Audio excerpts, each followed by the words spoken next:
Welcome to your daily dose of Carolina Bays. By 2010, Michael Davias had integrated hundreds of LiDAR images of Carolina Bays and Nebraska rainwater basins with Google Earth.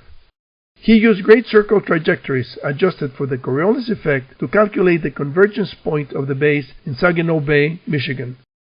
Previous attempts by others to find the focal point had failed because they had used straight lines on flat maps and they had ignored the flight time of the projectiles. Davias benefited from the wide availability of LiDAR data and Google Earth to perform the triangulation.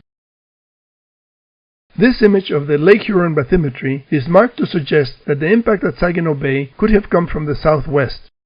The point of the arrow is at the deepest point of Lake Huron, and it is remarkable that Saginaw Bay is aligned with the deepest point. The curvature of the bathymetry seems compatible with the shock waves of a projectile coming from the southwest. A meteorite approaching the Earth tangentially from the southwest would have produced intense radiation capable of starting fires in a large area extending from southern Missouri to Michigan.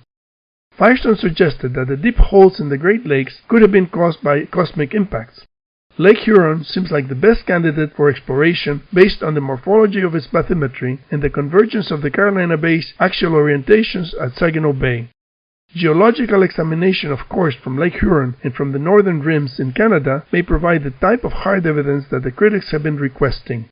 The meltwater from the Laurentide ice sheet could have washed away much of the impact evidence, but there may still be some traces that could finally settle the question about the location of the younger Dryas impact crater. The next episode has a surprise.